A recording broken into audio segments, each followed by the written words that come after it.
Yes, we are live now. Hello friends, this is Himanshi and welcome to let's learn. Discuss करेंगे maths pedagogy session 3 होगा। ये गिने चुने sessions हैं maths के, कुछ 100 क्वेश्चंस कराने का एक क्या कहेंगे, मतलब ऐसे वादे वादे तो नहीं करने चाहिए, बट एक कमिटमेंट है जिसमें हम बात करेंगे कि कुछ 100 क्वेश्चंस होंगे।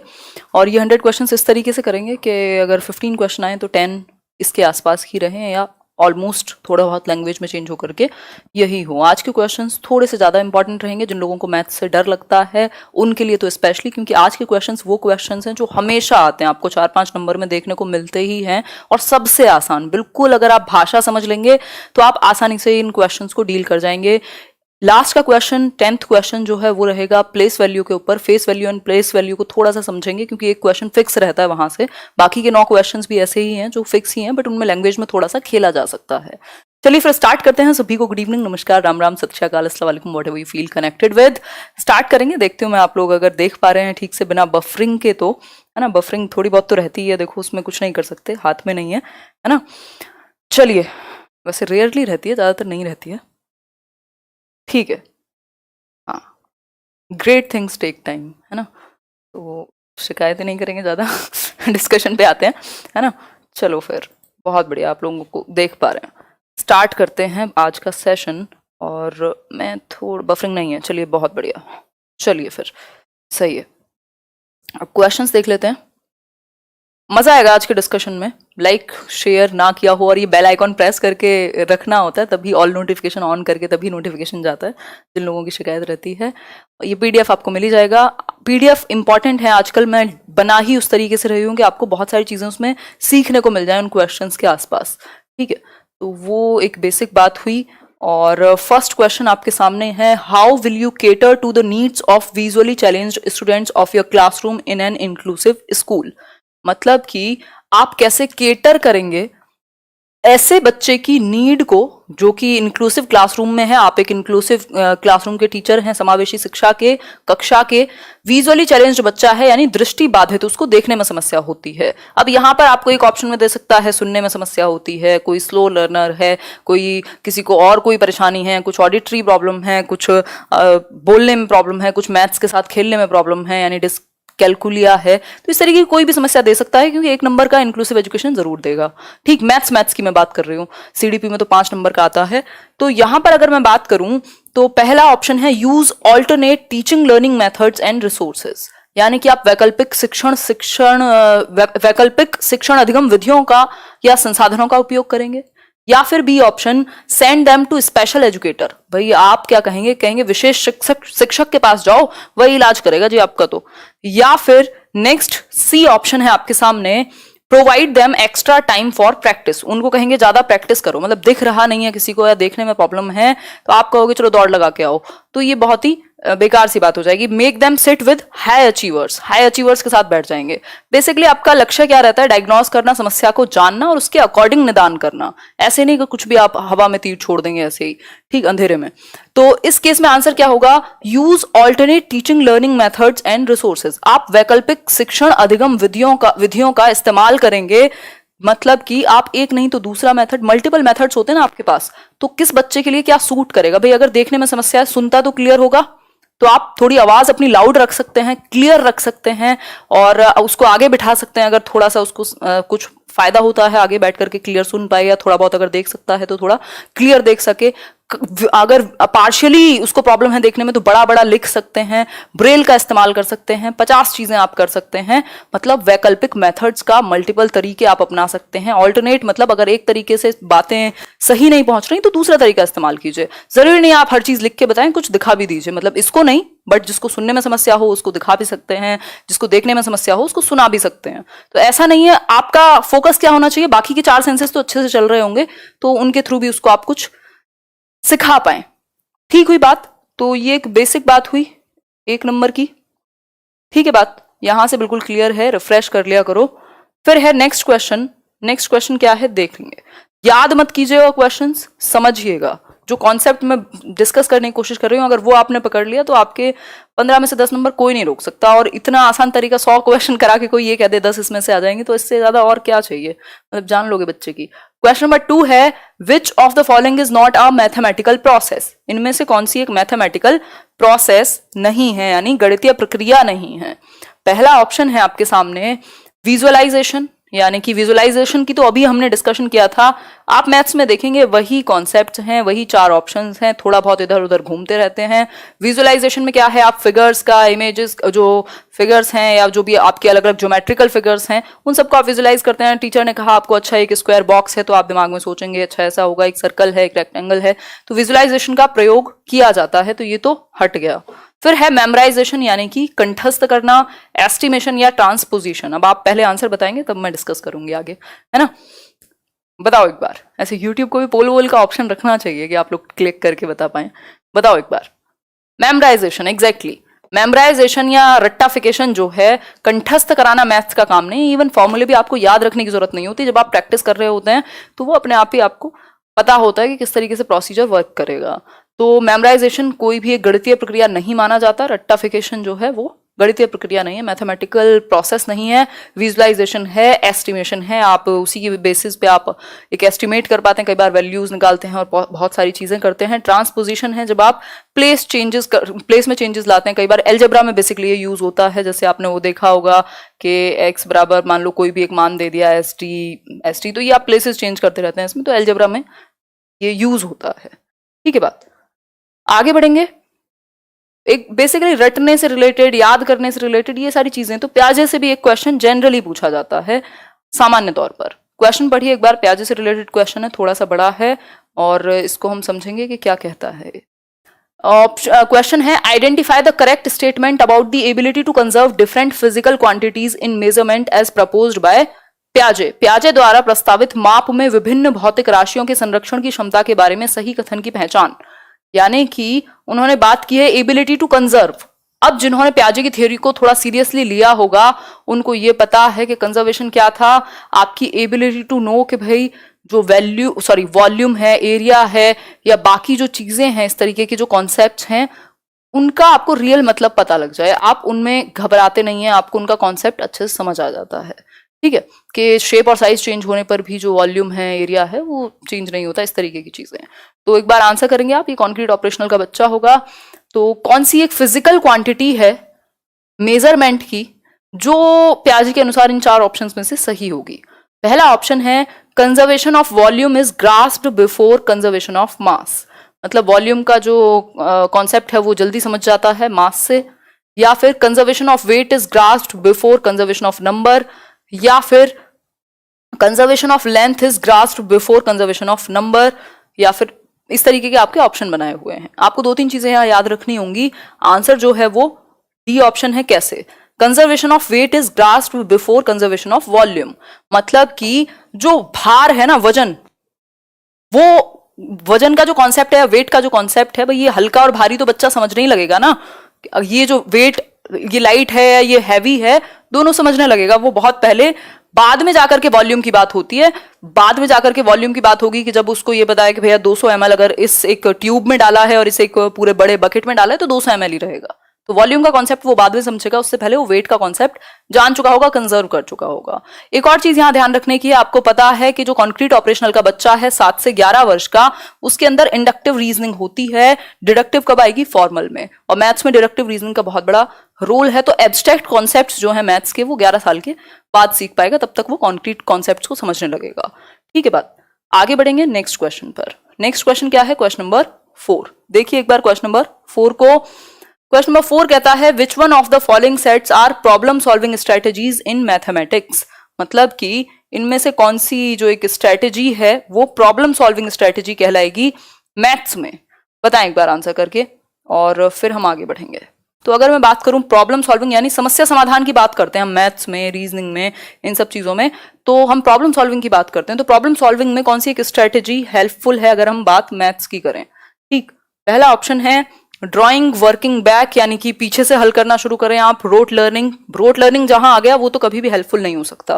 Reasoning using variable look for a pattern, या फिर मेमोराइजेशन, अगेन हमने भी डिस्कस किया था, मेमोराइजेशन भी एक मैथमेटिकल प्रोसेस नहीं है। ऐसे आपको हटाने हैं ऑप्शन, वहां अपना रिसर्च किया हुआ ज्ञान नहीं झाड़ना, सिर्फ आपको सिंपल अपनी प्रैक्टिकल इंटेलिजेंस का यूज करना है। Trial and error, drawing, memorisation, again गायब हो गए, बचा क्या? आपको नहीं भी पता तब भी आपने आंसर निकाल लिया। ठीक है, तो रीजनिंग मतलब आप तर्क का इस्तेमाल करते हैं भाई मैथ्स में, बिल्कुल ये ऑब्वियस बात है। वेरिएबल्स का आप यूज करते हैं, वो जो एक्स मान लेते थे आप, ठीक, वो क्या है? वेरिएबल ही है।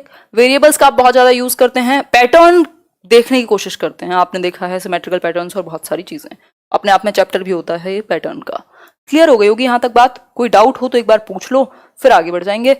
इतने आप लोग लाइक शेयर कर ही चुके होंगे। मैं ऐसे पानी पी लेती हूँ, ज्यादा एनर्जी लगा दी शायद मैंने। नेक्स्ट क्वेश्चन पर बढ़ेंगे। नेक्स्ट क्वेश्चन क्या है? अच्छा क्वेश्चन है ये, लगभग हर साल पूछा गया है वैन हील के मॉडल पर। तो van Hiele's levels refers to stages in the development of. Van Hiele का जो स्तर है वो किस विकास की अवस्थाओं के बारे में बात करते हैं? इन्होंने 5 लेवल्स दिए हैं, लेकिन किस विकास के, किस डेवलपमेंट के? आंसर कीजिए। बहुत बढ़िया, सुपर टेट का रिजल्ट आ गया भाई, कॉन्ग्रेचुलेशन। और जिनका नहीं हुआ उनको ऑल द बेस्ट। 2-2, 3-3 साल निकल जाते हैं देश में, कब का तैयारी की हुई कब काम आए पता नहीं लगता।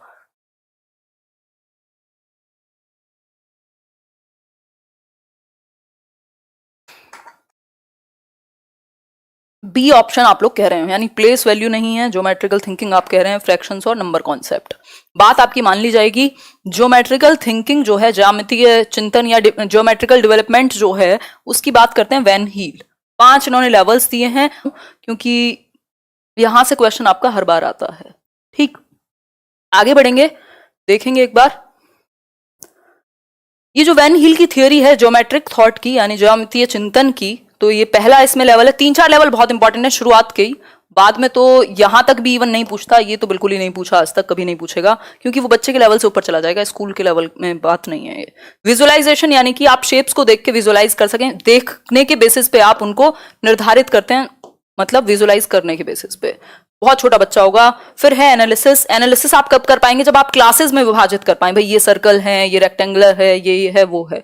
ठीक, फिर है आपका थर्ड इनफॉर्मल डिडक्शन, जब आप प्रॉपर्टीज को समझ पाए कि इसकी प्रॉपर्टीज क्या होती हैं। भाई अच्छा, दो जो ऑपोजिट साइड्स हैं वो इक्वल होती हैं, रोम्बस में ये होता है, ट्राइंगल में ये होता है। फिर उसके बाद रिलेशनशिप आप प्रॉपर्टीज में तलाशने लगते हैं, यानी डिडक्शन जो डिडक्टिव थिंकिंग है। इससे ऊपर आपको नहीं पूछता, इवन यहां तक के 3 लेवल्स बहुत पूछे जाते हैं सिंपली। ठीक है बात? कौन कह रहा है बफरिंग हो रही है? बफरिंग वाले कौन से लोग हैं? 1 मिनट रुको, मुझे चेक करने दो। कोई बफरिंग नहीं है। क्लियर हो गई बात यहां तक? बिल्कुल सही तो चल रहा है। ठीक है, हेलो ज्योति, या जो भी आपने लिखा है। ठीक, तो ये आपको पीडीएफ में भी मिल जाएगा, एक बार रिवाइज जरूर कीजिएगा। और इसमें इसकी कहानियां भी हैं, अगर कहानियां पढ़नी हो तो। बाकी मैंने एक बहुत शॉर्ट फॉर्म में समझाया है। पहला लेवल है जिसको 0 कहेंगे, है ना, कि जहां बच्चा विजुअल रिप्रेजेंटेशन के बेसिस पे पहचानता है शेप्स को। फिर वो कैटेगराइज, मतलब कैटेगरी में विभाजित करना सीख जाएगा अलग अलग शेप को। फिर उसके बाद बाकी की चीजें आती हैं, एब्स्ट्रैक्शन आता है, यानी रिलेशनशिप देखेगा, 5 और चीजें। फिर है 6th क्वेश्चन आपके सामने। As per the recommendation of NCF 2005 primary school mathematics curriculum should. अब ये क्वेश्चन भी निश्चित सा ही रहता है, एक क्वेश्चन एनसीएफ का नहीं पूछा हर सब्जेक्ट में तो फिर कुछ नहीं पूछा। सीटेट में एनसीएफ का हर सब्जेक्ट में आपको क्वेश्चन देखने को मिलता है, एक से ज्यादा कई बार। तो बताएं एक बार, मुझे लग रहा है मेरी स्पीड कुछ ज्यादा ही तेज हो रही है आज, तो मैं थोड़ा सा ऐसे रोकूंगी। आंसर कीजिए। मैथ का लेवल बेसिक कैलकुलेशन अगर आपको आती है तो आप जो वो 15 नंबर हैं कैलकुलेशन वाले, प्रीवियस ईयर अगर सॉल्व कर लोगे 7-8 नंबर तो वो ले आएगा जिसको बिल्कुल ही बहुत कमजोर है। ठीक है, as per the recommendation of pedagogy की बात नहीं कर रही हूँ, कंटेंट की बात कर रही हूँ। एनसीएफ 2005 के according primary school mathematics curriculum को क्या करना चाहिए? Should focus on procedural knowledge, यानी कि प्रोसीजर्स को पूरा समझाएं। Provide rigour in mathematical concepts, बिल्कुल कठोरता से कॉन्सेप्ट्स को अच्छे से समझाएं। Prepare children for advanced mathematics, या फिर relate to children's everyday life experiences. आपको पता है 5, जब भी आप एनसीएफ के क्वेश्चन में फंसते हैं तो 5 गाइडलाइंस या 5 गाइडिंग प्रिंसिपल्स हैं एनसीएफ के, जो मैंने एनसीएफ की वीडियो में भी बताए हुए हैं। Connecting to real life, learning without burden, ये कहते ही हैं, उसको मानते ही हैं उस रिपोर्ट को। इसके अलावा ये कहेंगे जितना गैप घर और स्कूल के बीच में हो कम उतना अच्छा है, बोझ कम हो बच्चे पर, आप रियल लाइफ एक्सपीरियंसेस से जोड़ पाएं, ये सारी चीजें हैं। तो रियल लाइफ एक्सपीरियंसेस से प्राइमरी स्कूल के बच्चे को अगर आप उसके घर के आसपास की दुकान का एग्जाम्पल दोगे तो शायद वो बहुत अच्छा समझ पाएगा, यानी बच्चों के रोजमर्रा के जीवन से आप मैथ्स को जोड़ पाएं, ये आपका उद्देश्य होना चाहिए। तो डी ऑप्शन हो गया सिंपल बिल्कुल। तो एनसीएफ के लिए वो गाइडिंग प्रिंसिपल्स मैं डालना भूल गई हूं, नहीं तो मैं डाल देती आज, अचानक दिमाग में आती हैं बहुत सारी चीजें। तो ये 5 गाइडिंग प्रिंसिपल्स हैं, वो एनसीएफ की वीडियो देख लेना एक बार सर्च करके, मैंने बनाई हुई है, उसमें गाइडिंग प्रिंसिपल्स हैं। अगर आप दिमाग लगाएंगे तो उन 5 गाइडिंग प्रिंसिपल्स के बाहर नहीं जाते जो क्वेश्चन हैं एनसीएफ के, स्पेशली इन सीटेट। आगे बढ़ेंगे, क्वेश्चन नंबर 7 है आपके सामने, विच of the following is not a characteristic of effective mathematics pedagogy, यानी एक बेहतर प्रभावी गणित शिक्षा शास्त्र का लक्षण नहीं है या विशेषता नहीं है। जहां नॉट आ जाए वहां ध्यान से पढ़िएगा, कई क्वेश्चन आपके नॉट के चक्कर में गलत हो जाएंगे और वही वो क्वेश्चन होंगे जो आपको नंबर दिलाएंगे फ्री में। बताएं एक बार। चलेगी आदिल, जल्दी करेंगे ईवीएस की थीम की भी क्लास, एक बार कंटेंट खत्म होने दो, फिर पेडागोजी में डिस्कस करूंगी ईवीएस में। बताओ एक बार। 3300 लोग देख रहे हैं, 2200 लोग ही हैं जिन्होंने लाइक किया है, कहाँ रहते हैं बाकी के 1100 लोग? बी डी मिक्स्ड आंसर आ रहे हैं, चलिए कोई बात नहीं। देखो समझते हैं, which of the following is not a characteristic, विशेषता नहीं है। Following strict time rules when introducing a new concept, focusing patterns of students error, या फिर making connections with everyday experiences, या using various teaching learning strategies for a single concept.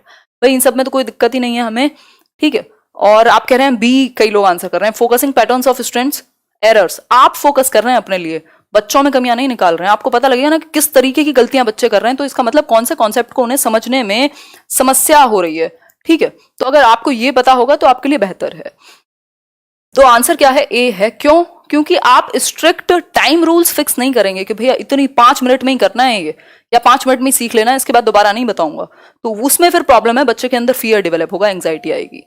तो इसलिए जो answer है वो ए है। थोड़ा सा सब्जेक्ट पे भी फोकस कीजिए, जैसे सब्जेक्ट की हमने एक सोशियो इकोनॉमिक बैकग्राउंड वाला क्वेश्चन किया था, वो अगर सीडीपी में होता तो कभी भी सोशियो इकोनॉमिक बैकग्राउंड उस तरीके से नहीं यूज हो सकता था, लेकिन मैथ्स में वो मैटर करेगा। क्यों? क्योंकि अगर आप एक ऐसी फैमिली से आ रहे हैं जहां मैथ्स का या कोई वेंडर है या कुछ है, जहां कैलकुलेशंस बच्चे की अपने आप ऑटोमेटिकली तेज हो जाती हैं, तो उसको एक एज रहेगा, ठीक। तो इस तरीके की कुछ चीजें हैं जो सब्जेक्ट वाइज थोड़ा सा मैटर करती हैं। अब है क्वेश्चन नंबर 8, बहुत बार पूछा हुआ है, पता नहीं कितनी बार सिमेट्री का क्वेश्चन आपके सीटेट में आता है। केवीएस के लिए टेंशन ना लो, कुछ स्पेशल करेंगे। तो आंसर कीजिए एक बार फटाफट से, फिर आगे बढ़ेंगे। बहुत बढ़िया। विच of the following letters have both horizontal and vertical lines of symmetry. मतलब एक तो आपकी वर्टिकल लाइंस हैं, दूसरी हॉरिजॉन्टल लाइंस होती हैं सिमेट्री की। सिमेट्री में क्या है बेसिकली, अगर आप इसको फोल्ड करें तो दोनों तरफ सेम शेप आए, ठीक। तो वो एक बेसिक बात है, मतलब इक्वल हो दोनों तरफ। विच ऑफ द फॉलोइंग लेटर्स, कौन सा एक लेटर है अंग्रेजी का जिसमें दोनों हॉरिजॉन्टल भी और वर्टिकल भी, क्षैतिज और ऊर्ध्वाधर दोनों रेखाएं मौजूद होंगी? एक्स होगा, है ना, सी होगा, वाई है, या फिर ए है? आंसर कीजिए। बहुत बढ़िया, मिक्स्ड आंसर आ रहे हैं आप लोगों के, ये तो आसान क्वेश्चन है, फटाफट से बताओ, फिर डिस्कस करेंगे। चलिए बहुत बढ़िया, जितने भी लोग ए आंसर कर रहे हैं यानी एक्स, ठीक। तो एक्स में क्या है, ये जो अरे यार एक तो मेरी ड्राइंग ना, एक मिनट रुको। एक्स में बेसिकली आपकी हॉरिजॉन्टल और वर्टिकल दोनों ही सिमेट्रिकल लाइंस होती हैं, मतलब आप इसको कैसे भी फोल्ड कर लो बराबर ही होंगी चीजें, ठीक है। तो ये एक बेसिक सी बात है। तो एक्स में हॉरिजॉन्टल लाइंस भी हैं और वर्टिकल लाइंस भी हैं, एक्स है पावरफुल, ये वो वाला एक्स नहीं है, ठीक। तो ये एक बेसिक बात हुई। सी में नहीं होगा ऐसा, सी में सिर्फ अगर आप ये करेंगे, वाई में दोनों में से एक मिलेगा, दोनों नहीं मिलेंगे अगर बाकी के दोनों देखोगे तो। फॉर एग्जाम्पल मैं दिखा देती हूँ पिक्चर में आपको, ये सारे अल्फाबेट्स हैं, मैंने डाले हैं स्पेशली, जब आप रिवाइज कर रहे होंगे तो एक बार आपकी नजर जाए इन पे, ठीक है। तो अगर मैं बात करूं, बहुत बढ़िया नीता साहू, अगर मैं बात करूं तो ए में क्या है, वर्टिकल सिमेट्री है, बी में क्या है, हॉरिजॉन्टल सिमेट्री है, सी में क्या है, हॉरिजॉन्टल है, डी में भी हॉरिजॉन्टल है, ई में भी हॉरिजॉन्टल है। इस तरीके से अगर आप देखेंगे तो बहुत कम लेटर्स मिलेंगे जिनमें बोथ हॉरिजॉन्टल और वर्टिकल सिमेट्री मौजूद होगी, ठीक है। तो एक्स में दोनों हैं, ठीक। आगे बढ़ेंगे, बहुत बढ़िया, हंसते खेलते रहिए, बहुत सही है। क्वेश्चन नंबर 9 है। क्वेश्चन नंबर 9 क्या कहता है, देखते हैं एक बार। The assessment of what children learn in mathematics in primary classes should not focus on. मतलब कि प्राथमिक कक्षाओं में बच्चों का जब आप आकलन कर रहे हैं कि वो मैथ्स में क्या सीख रहे हैं, तो आपका फोकस कहाँ नहीं होना चाहिए। पहला ऑप्शन है डेवलपमेंट ऑफ मैथमेटिकल लैंग्वेज, यानी गणितीय भाषा का उसके अंदर विकास हो। मैथमेटिकल लैंग्वेज क्या है, आप फॉर्मूलेज को या जिस तरीके से अपनी बात कही जाती है क्वेश्चंस में, या मैथमेटिक्स की अपनी एक लैंग्वेज है बेसिकली, हर किसी सब्जेक्ट में कुछ ना कुछ होता ही है। प्रिसाइजनेस इन आंसरिंग मैथमेटिक्स प्रॉब्लम्स, मतलब बिल्कुल सटीकता से वो आंसर करने लायक बन जाएं। या फिर डेवलपमेंट ऑफ रीजनिंग स्किल्स, तर्क क्षमता उनके अंदर कितनी विकसित हुई है। या फिर understanding of the mathematical concept, यानी गणितीय अवधारणाओं को समझना। क्या एक फोकस नहीं रहना चाहिए, शुड नॉट फोकस की बात हो रही है। सही है, ये लॉकडाउन खुले तो हम अपनी स्क्रीन ठीक करें। बताओ एक बार, 9th का बी आप लोग आंसर कर रहे हैं, बहुत बढ़िया। बी मतलब preciseness in answering mathematical problems, exactly. गणित की समस्याओं के उत्तर में पूर्वता, पूर्वता नहीं कहेंगे इसको, सटीकता लिख लेना। मतलब क्या है इसका कि हमेशा आंसर सही हो बच्चे के, बिल्कुल एग्जैक्ट आंसर निकाल के वो ले आए, चाहे बीच में कुछ भी उसने खेला हो, कुछ भी किया हो, बट वो आंसर निकाल करके हमेशा सही ले आए। ठीक, तो ये जरूरी नहीं होता। आप जानते हैं मैथ्स में, जब आप भी छोटे होंगे, मैं भी रही होंगी, हमें स्टेप्स तक के नंबर मिल जाते हैं, है ना। तो वो क्या है कि आपने रीजनिंग कितनी सीखी, आपने थॉट क्या अप्लाई किया उसमें, आपको वो कितना समझ आया, ये मैटर करेगा। दूसरा क्या है, इसमें मैथमेटिक्स की लैंग्वेज कितनी समझ पाए, वो आपके सॉल्यूशन से पता लग जाएगा, जरूरी नहीं है सिर्फ आंसर से ही पता लगे। आंसर तो फाइनल रिजल्ट है।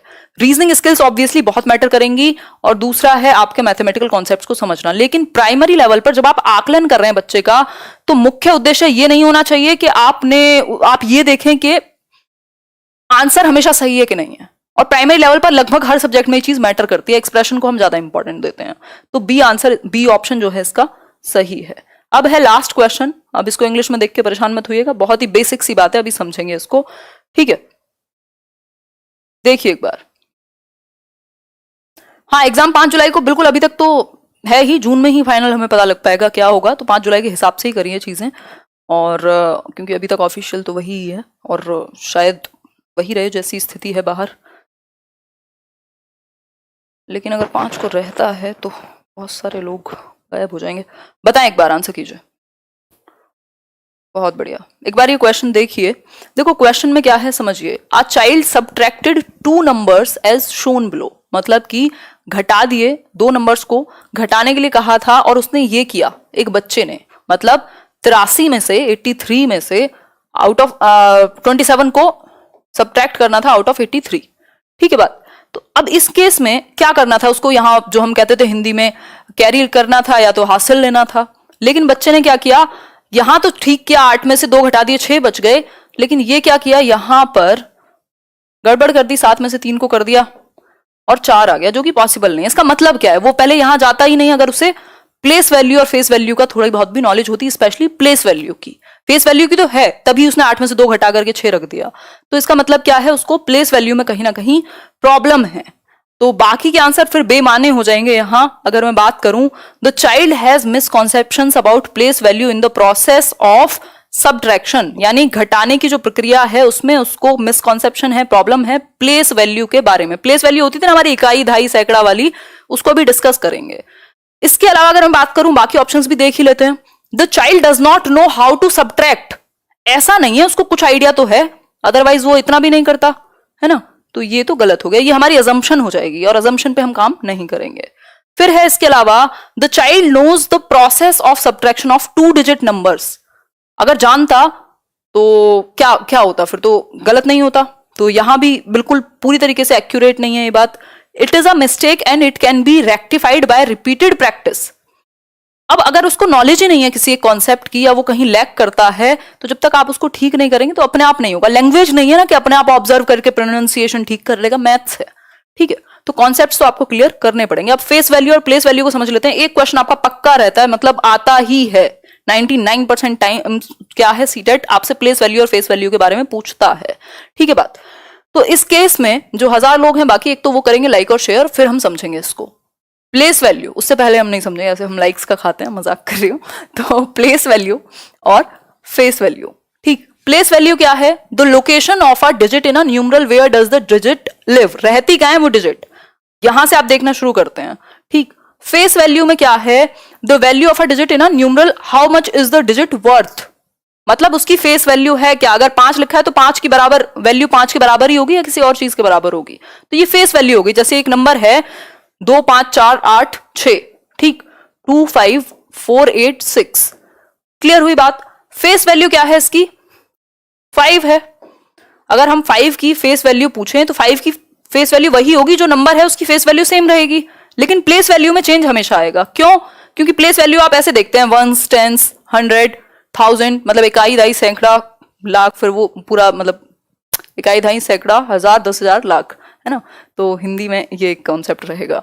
तो इस केस में अगर आप देखें और इस 5 की अगर आपसे प्लेस वैल्यू पूछ ले तो आप देखेंगे ये इकाई, दहाई, सैकड़ा, मतलब वंस, टेंस और 100। फिर उसके बाद क्या करेंगे आप, सिंपल जो इसमें हुआ है तो आपको पता चल जाएगा प्लेस वैल्यू की हालत, ठीक है, कि 1000 प्लेस पर है ये।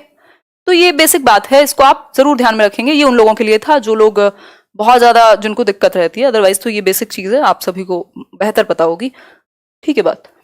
तो ये एक बेसिक बात हुई। एक ये भी आप एग्जांपल देख सकते हैं, अगर और कंफ्यूजन हो तो 3 की फेस वैल्यू क्या है, 3 ही रहेगी, 7 की फेस वैल्यू 7 है, 0 की 0 है, लेकिन प्लेस वैल्यू अगर आप देखने लगे तो ये 1 प्लेस पर है तो 2 ही है।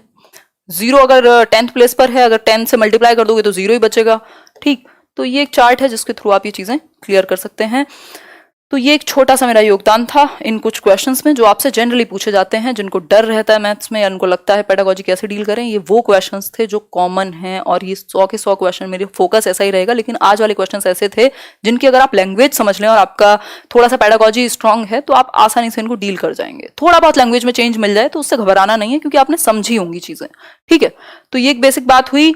पीडीएफ कहाँ मिलेगा? ऑब्वियसली टेलीग्राम चैनल पर मिलेगा, लेट्स लर्न स्क्वाड। जो कहते हैं कमेंट में कि पीडीएफ नहीं मिला, इसका मतलब ये है कि आपने या तो कोई और चैनल सब्सक्राइब कर लिया है वहां टेलीग्राम पर। तो ये एक बेसिक बात हुई, ठीक।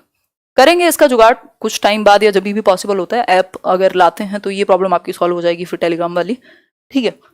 चलिए फिर आज के लिए इतना ही। मैं थोड़े से कमेंट ले लेती हूँ आप लोगों के, फिर खत्म करेंगे ये सेशन। Good night. काम तो इतनी तेजी से निकलते हैं ना।